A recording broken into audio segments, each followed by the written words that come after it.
नमस्कार दोस्तों, SP study point के इस यूट्यूब प्लेटफॉर्म पे आप सभी दोस्तों का बहुत बहुत स्वागत है। जैसा कि आप सबके काफ़ी दिनों से कमेंट आ रहे थे कि बीएससी के फर्स्ट ईयर फर्स्ट सेमेस्टर में जिसका भी एग्जाम ऑब्जेक्टिव पैटर्न पर होना है उनके लिए ओएमआर सीट पर क्लास लाइए। तो भाई आज क्लास स्टार्ट हो चुकी है आपकी एमसीक्यू की, यानी ऐसे स्टूडेंट जिनका इस सत्र का एग्जाम ओएमआर सीट पर होना है, यानी जिनके एग्जाम में एमसीक्यू प्रकार के प्रश्न आने हैं, उन सभी के लिए भाई आज की ये वीडियो है। और इस सीरीज में हम स्टार्ट कर रहे हैं आज प्रैक्टिस सेट नंबर फर्स्ट। और प्रैक्टिस सेट नंबर फर्स्ट में जो प्रश्न होंगे वो 100 क्वेश्चंस लगभग मेरा प्रयास है सॉल्व कराएंगे। और ये जो प्रश्न एमसीक्यू यानी ऑब्जेक्टिव प्रकार के जो क्वेश्चंस होंगे वो हिंदी और इंग्लिश दोनों माध्यम में होंगे। आप सभी को समझने में आसानी होगी। पिछले 3 वर्षों में जो विभिन्न विश्वविद्यालय में क्वेश्चंस आए हुए हैं उन क्वेश्चंस को हमने यहाँ पर इंक्लूड किया है और प्रत्येक सब्जेक्ट के 10-10 प्रैक्टिस सेट करवाएंगे। जैसे कि हम बात कर रहे हैं यहाँ पर जूलॉजी की, ठीक है, तो जूलॉजी का आज ये प्रैक्टिस सेट नंबर फर्स्ट है। इसी प्रकार से हम 10 प्रैक्टिस सेट करवाएंगे जूलॉजी के। और मेरा प्रयास ये है कि सभी सब्जेक्ट के, चाहे केमिस्ट्री हो, जूलॉजी हो, बॉटनी हो या फिर आपका फिजिक्स हो या मैथ हो, इन सभी के प्रैक्टिस सेट आपको मिल जाएंगे हिंदी और इंग्लिश माध्यम में। आप चाहे जिस विश्वविद्यालय से बिलोंग करते हो भाई, सबके लिए इंपॉर्टेंट रहेगी ये क्लास। तो चलिए दोस्तों स्टार्ट करते हैं आज की इस क्लास को और सॉल्व करते हैं प्रैक्टिस सेट नंबर फर्स्ट को, ठीक है। चलिए क्वेश्चन यहाँ पर है, the branch of biology which deal the study of immune system is called. Question कह रहा है कि विज्ञान की वह शाखा जिसमें हम प्रतिरक्षा तंत्र के बारे में अध्ययन करते हैं उनको क्या कहा जाता है। अगर हम ऑप्शन की बात करें तो पहला ऑप्शन दिया गया कि जूलॉजी। क्या जूलॉजी के अंतर्गत हम प्रतिरक्षा तंत्र के बारे में अध्ययन करते हैं? B option immunology, option C दिया गया माइक्रोबायोलॉजी और डी दिया गया बायोटेक्नोलॉजी। तो दोस्तों आपको बता दें प्रतिरक्षा तंत्र के बारे में जिसमें अध्ययन किया जाता है वो है आपका इम्यूनोलॉजी। इम्यूनोलॉजी के अंतर्गत हम प्रतिरक्षा तंत्र के बारे में अध्ययन करते हैं। सो आंसर हो जाएगा आपका यहाँ पर बी वाला आंसर। क्लियर है? चलिए नेक्स्ट क्वेश्चन को लेते हैं, आपका क्वेश्चन नंबर 2। दूसरा प्रश्न मोस्ट इंपॉर्टेंट है और इसमें आपसे पूछा गया है, दोस्तों ध्यान रखेंगे कि how many types of antibodies are, यानी कुल कितने प्रकार के एंटीबॉडीज पाए जाते हैं। एंटीबॉडीज क्या पूछा गया है, कितने प्रकार के एंटीबॉडीज पाए जाते हैं। ऑप्शन ए दिया गया 5, बी ऑप्शन यहाँ पर देखिएगा बी ऑप्शन दिया गया 2, ऑप्शन सी यहाँ पर है 3 और डी ऑप्शन दिया गया 4। तो अगर बात हो एंटीबॉडीज की तो टोटल 5 एंटीबॉडीज पाए जाते हैं। उन पांचों के हम नाम देख लेते हैं 1 बाय 1 करके। पहला हो जाएगा आपका IgA, दूसरा आपका है IgD, तीसरा आपका हो जाएगा IgM, चौथा आपका है दोस्तों IgG, ठीक है, और पांचवें की बात करें तो ये हो जाएगा आपका IgE। ये 5 प्रकार की एंटीबॉडीज टोटल पाई जाती हैं। आप मेनली इनको याद रखेंगे, मोस्ट इंपॉर्टेंट हैं और कई बार एग्जाम में ये पूछे जा चुके हैं, ठीक है। इनका अलग अलग कार्य है। तो टोटल पूछा गया था तो टोटल संख्या कितनी है भाई? 5 संख्या, यानी 5 प्रकार की होती हैं। तो हम ऑप्शन नंबर ए यहाँ पर क्लिक करेंगे। चलिए नेक्स्ट क्वेश्चन को देखते हैं। दूसरा क्वेश्चन आपका क्वेश्चन नंबर आपका तीसरा आ चुका है। देखिएगा तीसरा क्वेश्चन पूछा गया आपसे कि अमंग द, क्वेश्चन नंबर 3 है, among the following antibodies which cross the placenta. Question यहाँ पर पूछा गया भाई ऐसी कौन सी एंटीबॉडीज है, ऐसी कौन सी एंटीबॉडीज है जो प्लेसेंटा को पार कर जाती है। तो याद रखेंगे इसमें IG आपका हो जाएगा IgG, ठीक है, IgG ये प्लेसेंटा को पार कर जाती है। और यह क्वेश्चन दीनदयाल उपाध्याय यानी DDU गोरखपुर विश्वविद्यालय में 2023 सत्र में पूछा जा चुका है, जो कि मोस्ट इंपॉर्टेंट क्वेश्चन है आप सभी के लिए। क्लियर है? चलिए तो इसमें आप लगा देंगे ऑप्शन नंबर ए। अगला क्वेश्चन देखिएगा, क्वेश्चन नंबर 4, चौथा क्वेश्चन है which of the following. Question कह रहा है which of the following theory of antibody production is most Vidly accepted. यहाँ पर है कि निम्नलिखित में से कौन सा सिद्धांत सबसे ज्यादा प्रचलित है किसके संबंध में? एंटीबॉडी उत्पादन। एंटीबॉडी उत्पादन के संबंध में इनमें से कौन सी ऐसी थ्योरी है जो ज्यादा प्रचलित है। हम बात करें पहले आपके तो ऑप्शन नंबर ए कह रहा है कि साइड चेन थ्योरी। क्या साइड चेन थ्योरी एंटीबॉडी के उत्पादन के लिए फेमस है? ये ऑप्शन बी है कि clonal selection theory, C option है डायरेक्ट टेम्पलेट थ्योरी और इनडायरेक्ट टेम्पलेट थ्योरी। तो आपको ध्यान रखना है जब भी बात हो एंटीबॉडी के उत्पादन, तो एंटीबॉडी उत्पादन के लिए सबसे जो प्रचलित थ्योरी है वो आपकी है दोस्तों क्लोनल की, क्या है? क्लोनल सिलेक्शन थ्योरी, यानी आंसर हो जाएगा ऑप्शन नंबर बी आपका। क्लियर है मेरे दोस्तों? चलिए आगे हम देखते हैं नेक्स्ट क्वेश्चन। क्वेश्चन नंबर आपका आ चुका है यहाँ पर 5। पांचवा क्वेश्चन बहुत ही मोस्ट इंपॉर्टेंट क्वेश्चन है और इसमें पूछा गया है आपसे, क्वेश्चन देखिएगा, क्वेश्चन आपसे पूछा गया है कि which of the following cell is involve in cell mediated immunity. Question है कि कौन सी कोशिका कोशिका मध्य में, क्वेश्चन पूछा गया है कि कौन सी कोशिका मध्यस्थ उन्मुक्ति में भाग लेती है। ऑप्शन ए दिया गया है देखिएगा टी सेल, ऑप्शन ए आपका दिया गया है टी सेल, बी यहां पर दिया क्या बी सेल, सी ऑप्शन है इसकी मस्ट सेल और डी दिया गया बोथ टी एंड बी। तो इसमें आप ध्यान रखेंगे आपका जो आंसर होगा वो ऑप्शन नंबर ए हो जाएगा टी सेल, यानी कि इनमें से टी सेल कोशिका मध्यस्थ सेल में भाग लेती है। सो आंसर आप लगा देंगे भाई ऑप्शन नंबर ए। क्लियर है? चलिए अगले क्वेश्चन को देखते हैं। थोड़ा सा हम फास्ट क्वेश्चन को देखेंगे क्योंकि प्रैक्टिस सेट थोड़ा सा लंबा भी हो सकता है और इसी प्रकार से हम क्वेश्चन को सॉल्व करेंगे तो थोड़ा सा आपको एक दिमाग में जो है फीडबैक भी होगा, अच्छे से ये सारी चीजें समझ में भी आएंगी और प्रश्नों को हम हल कर पाएंगे। ठीक है, आंसर भी प्रयास कीजिए कि आप लोग देते रहिएगा। आपका क्वेश्चन नंबर 6 है the function of memory B cell. यहां पर पूछा गया कि मेमोरी बी कोशिका का कार्य कौन सा है। भाई देखिएगा पहला दिया गया एंटीबॉडी का प्रोडक्शन, ठीक है। दूसरे की अगर हम बात करें, दूसरा आपका ऑप्शन दिया गया इम्यूनोलॉजिक मेमोरी और ऑप्शन नंबर सी देखिएगा, सी ऑप्शन यहां पर है रेगुलेटेड एंटीबॉडी प्रोडक्शन और डी दिया गया नन ऑफ दीज। तो इनमें से ध्यान रखेंगे कि मेमोरी बी कोशिका का जो कार्य है दोस्तों वो क्या दिया गया है, वो एंटीबॉडी का प्रोडक्शन है, antibody production. Option number A question number आपके 6 का आंसर हो जाएगा। चलिए अगले क्वेश्चन को देखते हैं। भाई सभी लोग आंसर करते रहिएगा और वीडियो को सभी लोग लाइक कर दीजिए। भाई जितने भी छात्र छात्राएं हमारे साथ जुड़ चुके हैं, आप सबसे मेरा निवेदन है हमारे इस वीडियो को ज़्यादा से ज़्यादा लोगों में शेयर कीजिए और इसी प्रकार की वीडियो के लिए चैनल को सब्सक्राइब भी कर लीजिएगा क्योंकि जो भी और क्लास है वो आपको नोटिफिकेशन मिलता रहे। चलिए क्वेश्चन नंबर आप आ गया है 7वां क्वेश्चन है the term of humoral refer to. Humoral शब्द पूछा गया, ह्यूमोरल शब्द संदर्भित करता है। चलिए आंसर देने का प्रयास कीजिएगा। ऑप्शन ए आपका कह रहा है कि ये बॉर्न मैरो को यानी अस्थि मज्जा, बॉर्न मैरो को क्या कहते हैं, अस्थि मज्जा कहते हैं। दूसरा ऑप्शन कह रहा है प्लाज्मा एंड लासिका यानी लैंपस। सी ऑप्शन देखिएगा, सी ऑप्शन कह रहा है ऑल इंटरनल इशू यानी सभी आंतरिक ऊतक और डी ऑप्शन दिया गया सीरम। तो दोस्तों जो हीमोरल शब्द है वो रेफर किसको करता है, अस्थि मज्जा को। किसको रेफर करता है भाई, अस्थि मज्जा को ये जो है रेफर करता है। तो आंसर आपका कौन सा हो जाएगा, ऑप्शन नंबर ए इसमें करेक्ट आंसर आपका होगा। चलिए अगले क्वेश्चन को देखते हैं। भाई नेक्स्ट क्वेश्चन आ चुका है आपका क्वेश्चन नंबर 8 जो कि मोस्ट इंपॉर्टेंट क्वेश्चन दिया गया है। यहां पर दिया गया है the cell affected by leukaemia are. ठीक है, क्वेश्चन क्या दिया गया है कि ल्यूकोमिया से प्रभावित होने वाली कोशिकाएं कौन सी हैं। और ये क्वेश्चन दीनदयाल उपाध्याय गोरखपुर विश्वविद्यालय में 2022 सत्र में पूछा जा चुका है जो कि मोस्ट इंपॉर्टेंट है। चाहे आप दीनदयाल उपाध्याय गोरखपुर विश्वविद्यालय से हों या आप राजा महेंद्र प्रताप सिंह स्टेट यूनिवर्सिटी से हों या आपका आगरा विश्वविद्यालय हो या आप बिहार विश्वविद्यालय से हों, तो आप सभी के लिए क्वेश्चन इंपॉर्टेंट होंगे।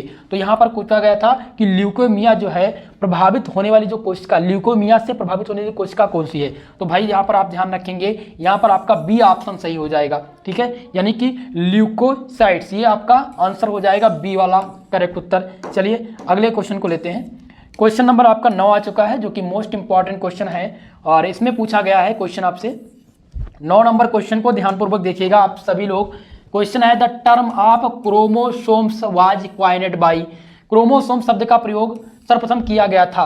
तो दोस्तों यहाँ पर ध्यान रखेंगे, क्रोमोसोम जो शब्द है, ये जो वर्ड है, ये कहाँ से लिया गया है, ये वर्ड ग्रीक वर्ड से लिया गया है। ठीक है, ये कहाँ का है, ग्रीक वर्ड है, ये एक प्रकार का ग्रीक वर्ड है और इसका मतलब क्या होता है देखिएगा। पहले यहाँ पर दिया गया क्रोमो, देखिएगा CHROMO, क्रोमो, इसका मतलब क्या होता है, क्रोमो और सोमा SOMA।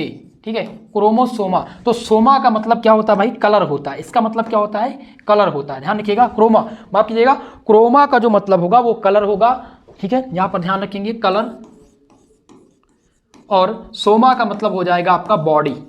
ठीक है, ये इस शब्द का अर्थ है जो कि बताया गया है किसके द्वारा, यहाँ पर ऑप्शन दिया गया, पहला दिया गया सूटन, बी आपका दिया गया वेल्डर, सी ऑप्शन है वावरी और डी ऑप्शन दिया गया कि हाफ मिस्टर। चलिए बताने का प्रयास कीजिएगा भाई। तो यहाँ पर ऑप्शन सी हो जाएगा, करेक्ट उत्तर कौन सा हो जाएगा? सी, यानी कि ये ऑप्शन सी यानी वेल्डर। ध्यान रखेंगे यहाँ पर थोड़ा सा टाइपिंग मिस्टेक है, यहाँ पर बी होना चाहिए, लेकिन ऑप्शन नंबर आपका यहाँ पर हो जाएगा वेल्डर। करेक्ट उत्तर हो जाएगा ऑप्शन नंबर आपका बी। क्लियर है? तो क्रोमोसोम शब्द किसके द्वारा सबसे पहले आज प्रतिपादित किया गया था? तो वो वेल्डर के द्वारा प्रतिपादित किया जाता है। क्लियर है? चलिए अगले क्वेश्चन को देखते हैं। नेक्स्ट क्वेश्चन आपका क्वेश्चन नंबर 10, बहुत ही मोस्ट इंपॉर्टेंट है 10 नंबर क्वेश्चन, और इसमें पूछा गया आपसे, ध्यान दीजिएगा। क्वेश्चन नंबर 10 आपका है कि haemophilia is the related to which of the following. Haemophilia किससे संबंधित है? क्वेश्चन पूछा गया, मोस्ट इंपॉर्टेंट है दोस्तों। पहला ऑप्शन देखिएगा, पहला ऑप्शन है पोलियो। क्या हीमोफीलिया जो है पोलियो से संबंधित है?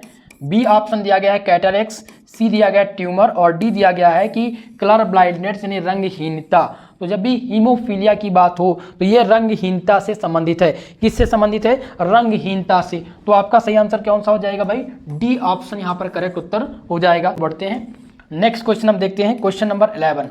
11 नंबर क्वेश्चन आपकी स्क्रीन पे आ चुका है, ध्यान दीजिएगा भाई। 11 नंबर क्वेश्चन क्या दिया गया है? Which of the following represent the nucleosomic condition. निम्नलिखित में से कौन सा न्यूक्लियोसोमिक कंडीशन प्रदर्शित करता है? ये क्वेश्चन पूछा गया है और DDU यानी दीनदयाल उपाध्याय गोरखपुर विश्वविद्यालय में ये 2023 सत्र में पूछा जा चुका है। आपके ऑप्शन दिए गए हैं, पहला ऑप्शन देखिएगा 2n-1, दूसरा ऑप्शन है यहाँ पर भाई B option 2n+1, option C यहाँ पर दिया गया 2n+2 और सी आपका डी ऑप्शन है 2n-2। तो इसमें ध्यान रखेंगे जब भी न्यूक्लियोसोमिक कंडीशन जो प्रदर्शित होता है वो कब कैसे प्रदर्शित होता है? तो वो 2n-2 के द्वारा प्रदर्शित होता है। ठीक है, इसका जो कोड है वो क्या है यहाँ पर ध्यान रखेंगे, ऑप्शन नंबर डी। क्लियर है भाई? डी आंसर सही हो जाएगा, यानी कि 2n+2। क्लियर है? चलिए नोट कर लीजिएगा भाई, 2n-2। ये बहुत ही मोस्ट इंपॉर्टेंट है और कई बार एग्जाम में पूछे जा चुके हैं। ये दोस्तों राजा महन प्रताप अलीगढ़ विश्वविद्यालय में कई बार एग्जाम में रिपीट हो चुका है और दीनदयाल उपाध्याय गोरखपुर विश्वविद्यालय में, पहले कानपुर में भी ऑब्जेक्टिव्स एग्जाम होते थे, अब तो लिखित पैटर्न पर हो रहा है।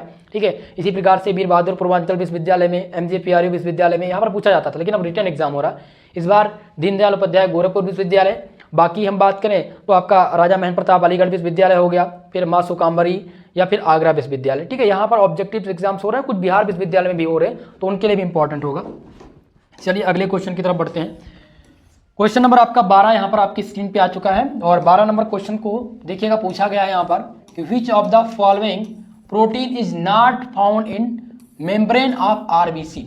क्वेश्चन है कि निम्नलिखित में से कौन सी प्रोटीन लाल रक्त कणिका के कोशिका कला में भाग नहीं हो रही है? ठीक है, कोशिका कला में भाग नहीं ले पाती है। आपका ऑप्शन यहाँ पर देखिएगा दिया गया स्पेक्ट्रिन, ऑप्शन बी दिया गया ग्लाइकोपोरिन, सी ऑप्शन यहाँ पर देखिएगा जो कि है बैक्टीरियो रोडोपेप्सिन और डी ऑप्शन है कि बैंड 3। चलिए आंसर देने का प्रयास कीजिएगा इस क्वेश्चन का। क्वेश्चन नंबर आपका कौन सा है भाई?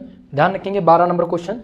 तो इसका जो आंसर हो जाएगा वो कौन सा हो जाए? वो डी वाला ऑप्शन आपका होगा, बैंड 3। ओके, क्लियर आंसर ध्यान रखेंगे।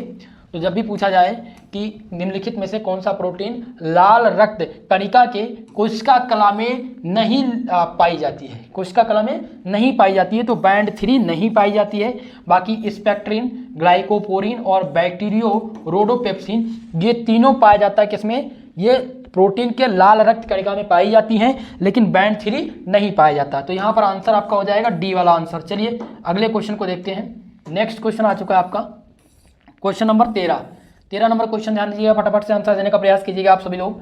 क्वेश्चन नंबर 13 है कि Mendel's first law is called. जो मेंडल का प्रथम नियम है भाई वो क्या कहलाता है? चलिए बताने का प्रयास करेंगे कि मेंडल का प्रथम नियम क्या कहलाता है। पहला है वेरिएशन, दूसरा है इनहेरिटेंस, सी ऑप्शन दिया गया सेग्रेगेशन पृथक्करण और डी दिया गया है इंटरमीडिएट असॉर्टमेंट यानी स्वतंत्र का संकलन। चलिए बताने का प्रयास करेंगे। तो इस क्वेश्चन का जो सही आंसर हो जाएगा देखिएगा 13 नंबर का जो सही आंसर है वो हो जाएगा सेग्रेगेशन। जो मेंडल का प्रथम नियम है वो पृथक्करण का नियम कहलाता है। तो यहाँ पर option number C correct answer हो जाएगा। चलिए अगले क्वेश्चन की तरफ बढ़ते हैं भाई। नेक्स्ट क्वेश्चन देखेंगे, क्वेश्चन नंबर 14 आपका स्क्रीन पे आ चुका है और मोस्ट इंपॉर्टेंट क्वेश्चन है जो कि मेंडल के नियम से ही संबंधित है। क्वेश्चन है कि Mendel's work was the published in flora by. Mendel का कार्य फ्लोरा में किसके द्वारा प्रकाशित हुआ था? ये क्वेश्चन पूछा गया है। पहला ऑप्शन देखिएगा कोरेक्स दिया गया है, कोरेस के द्वारा। बी ऑप्शन दिया गया है कि ह्यूगो डू वेरीज क्या है, बीरीज के द्वारा। ये ऑप्शन सी दिया गया है देखिएगा शेरमार्क, और डी दिया गया ऑल ऑफ एबव। चलिए जल्दी से बताने का प्रयास करेंगे भाई इस क्वेश्चन का आंसर क्या हो जाएगा। तो सभी लोग को पता होना चाहिए कि इस क्वेश्चन का जो आंसर हो जाएगा वो जाएगा बी ऑप्शन। ठीक है, कौन सा आंसर हो जाएगा भाई, ऑप्शन नंबर बी, यानी ह्यूगो डी ब्रीज के द्वारा। ओके, आंसर हो जाएगा आपका यहाँ पर ऑप्शन नंबर बी। चलिए अगले क्वेश्चन की तरफ बढ़ते हैं। नेक्स्ट क्वेश्चन देखेंगे हम। क्वेश्चन नंबर 15 आपकी स्क्रीन पे आ चुका है और मोस्ट इंपॉर्टेंट क्वेश्चन है, ध्यान दीजिएगा। ये भी मेंडल से संबंधित है कि मेंडल किस लिए प्रसिद्ध है। मेंडल इज फेमस फॉर, पहला ऑप्शन देखिएगा लॉ ऑफ हेरिडिटी यानी वंशानुगत कानून के लिए या वंशानुगत के नियम के लिए प्रसिद्ध है। दूसरा ऑप्शन देखिएगा जो कि है म्यूटेशन, जिसे यानी परिवर्तन कहते हैं, क्या परिवर्तन के लिए प्रसिद्ध है। सी ऑप्शन देखिएगा जहाँ पर है डिस्कवरी ऑफ जीन यानी कि जीन की खोज के लिए, और डी दिया गया ऑल ऑफ जीज। चलिए बताने का प्रयास करेंगे आप सब लोग जल्दी से इस क्वेश्चन का आंसर कि मेंडल का नियम जो है वो किस लिए प्रसिद्ध है।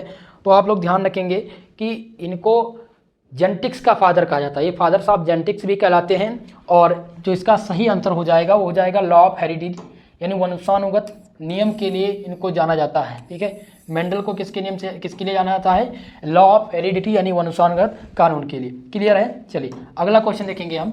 क्वेश्चन नंबर आपका आ चुका है 16 नंबर, जिसमें पूछा गया है कि मेंडल हाइब्रिड रेशियो, मेंडल का हाइब्रिड रेशियो पूछा गया है 16 नंबर क्वेश्चन में कि मेंडल का हाइब्रिड अनुपात कितना है। तो इसका जो अनुपात है दोस्तों ध्यान रखेंगे 9:3:3:1, ये इनका अनुपात है। और यहाँ पर आप ऑप्शन देखेंगे तो ऑप्शन नंबर ए इस क्वेश्चन का सही आंसर हो जाएगा। क्लियर है। चलिए अगले क्वेश्चन को देखते हैं भाई। क्वेश्चन नंबर आपका आ चुका है 17 नंबर क्वेश्चन को ध्यान दीजिएगा।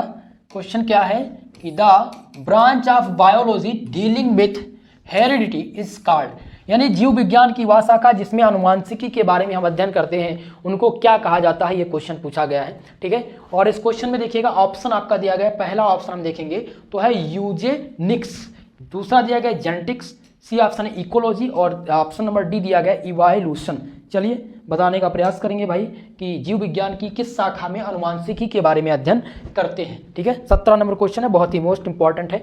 तो आप लोग ध्यान रखेंगे हम किसके बारे में अध्ययन करते हैं भाई, हम बात करते हैं जेनेटिक्स के बारे में। किसके बारे में, जेनेटिक्स। ओके, यानी कि जीव विज्ञान की वह शाखा जो अनुवांशिकी के बारे में बताती है तो वो जेनेटिक्स कहलाती है। यहाँ पर आपका option number B correct answer हो जाएगा।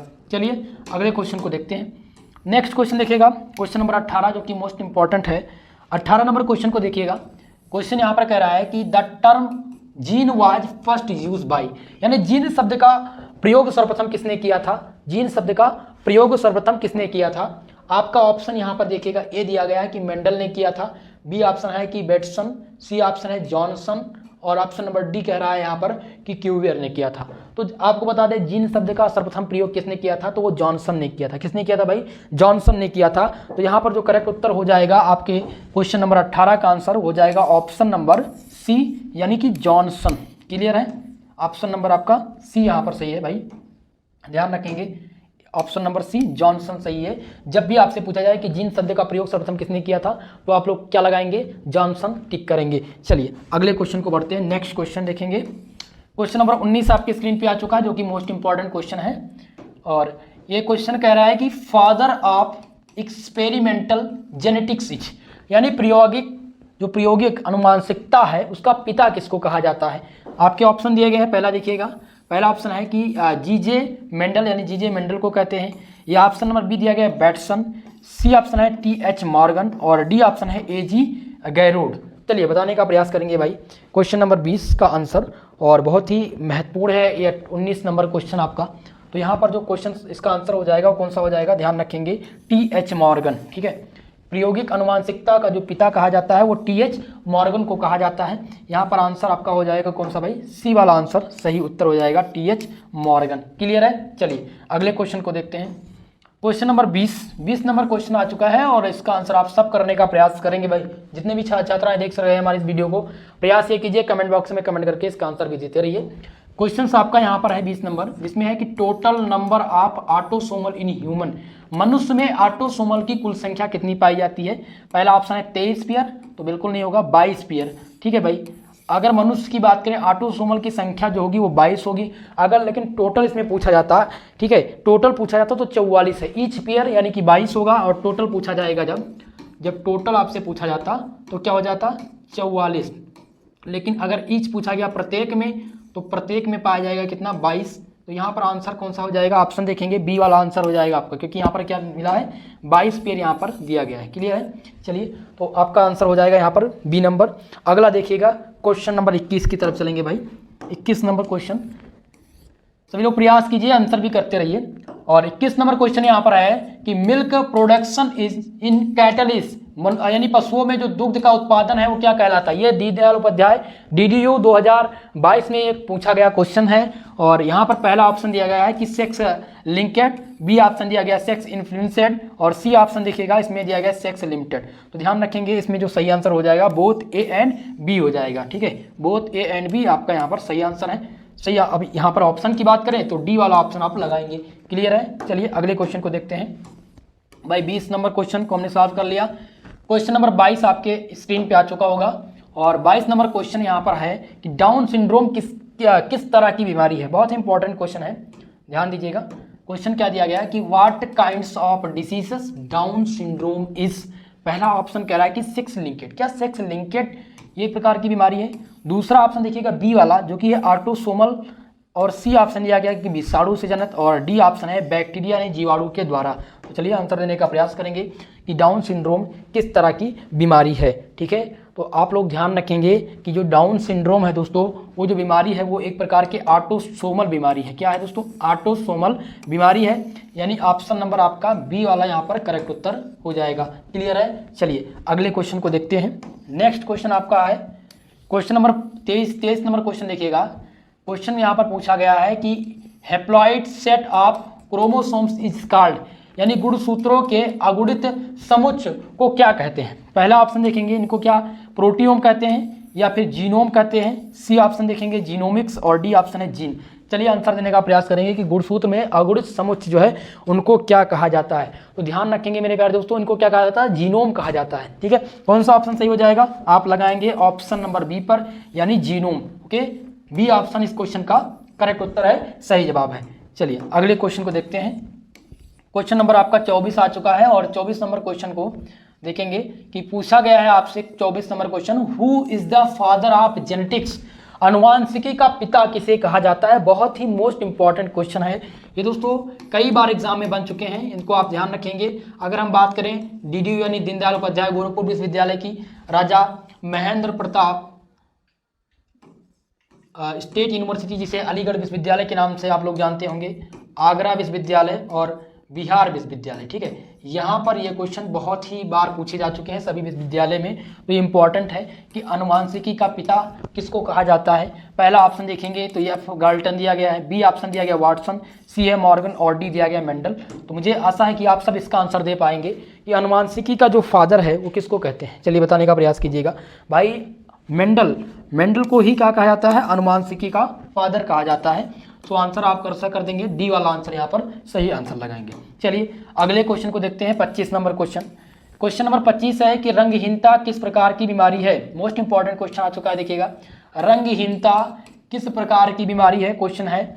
और पहला ऑप्शन दिया गया है कि ये डिफिशियंसी यानी संक्रामक है, बी ऑप्शन है हेरिडिटी यानी वंशानुक्रम है, सी ऑप्शन देखिएगा जो कि है कोटोजीनियस, तो आप लोग, या फिर सेक्स लिंकेड। तो इसमें इंपॉर्टेंट क्या है, रंगहीनता की बात की गई है, तो आप लोग नोट कर लेंगे ये हेरिडिटी यानी वंशानुक्रम।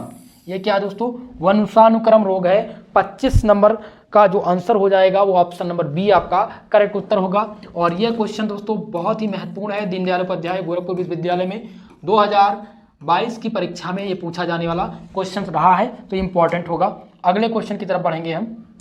चलिए क्वेश्चन नंबर आपका 26 नंबर क्वेश्चन यहाँ पर है कि Turner syndrome has the chromosomes complement of, यानी टर्नर सिंड्रोम में गुणसूत्रों का जोड़ा होता है।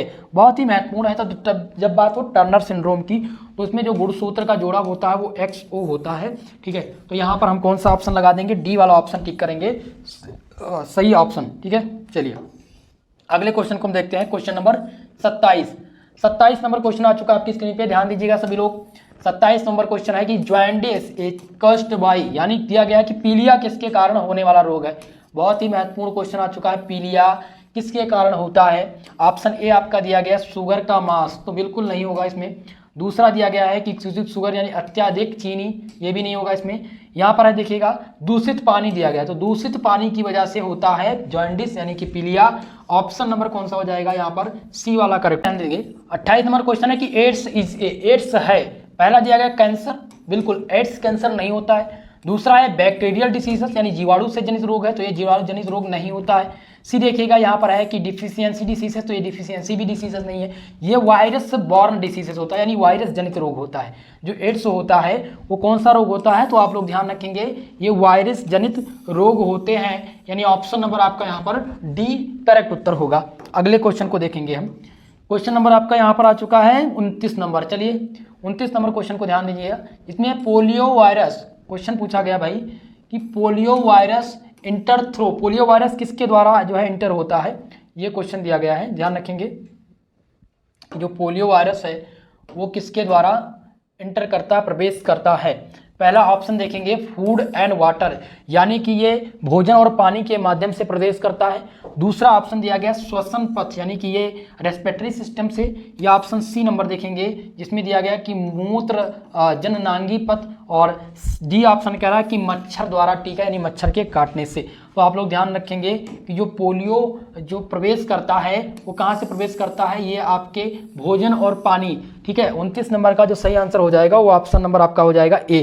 ठीक है, चलिए तो नेक्स्ट क्वेश्चन देखते हैं। अगला क्वेश्चन ध्यान देंगे, 29 नंबर क्वेश्चन आ चुका है, बहुत ही महत्वपूर्ण क्वेश्चन है। क्वेश्चन नंबर 30, इसमें पूछा गया आपसे कि one of the following diseases is communicable, निम्नलिखित में से कौन सा एक रोग संचारी, पूछा क्या गया भाई संचारी रोग इनमें से कौन सा है।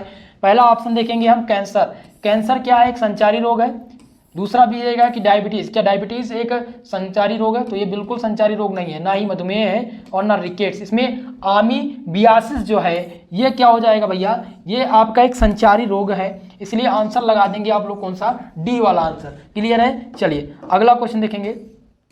क्वेश्चन नंबर 31 आपकी स्क्रीन पे आ चुका होगा और 31 नंबर क्वेश्चन है यहाँ पर कि ट्रिप्नोसोमा का मुख्य कारण है। ट्रिप्नोसोमा कस, यानी कि यहाँ पर ट्रिप्नोसोमा का कारण पूछा गया भाई, कारण क्या है। तो पहला ऑप्शन देखेंगे आप, जिसमें दिया गया ट्राइक, बी ऑप्शन है मलेरिया, सी ऑप्शन है कालाजार और डी ऑप्शन दिया गया है स्लीपिंग स्काइनेस यानी नींद की बीमारी। तो जो ट्रिप्नोसोमा का कारण है वो नींद की बीमारी है। ठीक है, क्या हो जाएगा, नींद की बीमारी है, ट्रिप्नोसोमा कहलाती है। तो आंसर कौन सा हो जाएगा, डी ऑप्शन यहाँ पर करेक्ट उत्तर आपके हो जाएंगे। क्लियर है, चलेंगे अगले क्वेश्चन की तरफ। भाई नेक्स्ट क्वेश्चन ध्यान देंगे, यहाँ पर अगला क्वेश्चन है आपका। ठीक है, चलिए क्वेश्चन नंबर 32 नंबर है, जिसमें sex chromatin was the discovered by, question पूछा गया है 32 नंबर का कि सेक्स क्रोमेटिन की खोज की गई थी किसके द्वारा। पहला ऑप्शन है यहाँ पर बर्न एंड बीटम यानी बर और वार्डन के द्वारा, बी ऑप्शन है जैकब और मोनोजोड के द्वारा, ऑप्शन नंबर सी देखिएगा जिसमें बीटल और टैटम के द्वारा, और डी दिया गया मॉर्गन एंड ब्रिज के द्वारा। तो जल्दी से बताने का प्रयास करेंगे सेक्स क्रोमेटिन की खोज किसके द्वारा की गई थी। आपका यहाँ पर क्वेश्चन जो पूछा गया है वो बहुत ही मोस्ट इंपॉर्टेंट है, इसको आप लोग नोट कर लीजिएगा भाई। 32 नंबर क्वेश्चन को BVIMP के नाम से, क्योंकि ये बहुत ही बार रिपीट हुए हैं एग्जाम में, और आंसर बताने का प्रयास करेंगे। तो इसका जो आंसर हो जाएगा वो हो जाएगा बी वाला आंसर भाई। कौन सा हो जाएगा, जैकब और मोनोरोडो के द्वारा। तो 32 नंबर का जो सही आंसर है, माफ कीजिएगा दोस्तों, इसका जो आंसर होना चाहिए वो होना चाहिए बर्न और वार्दम। ठीक है, वर्न और वार्दम के द्वारा भाई सेक्स क्रोमेटिन की खोज की गई थी। मैंने यहाँ पर जैकब लगा दिया था, तो ऑप्शन ए ध्यान रखेंगे, मोस्ट इंपॉर्टेंट क्वेश्चन है भाई, ऑप्शन ए इसका सही उत्तर होगा।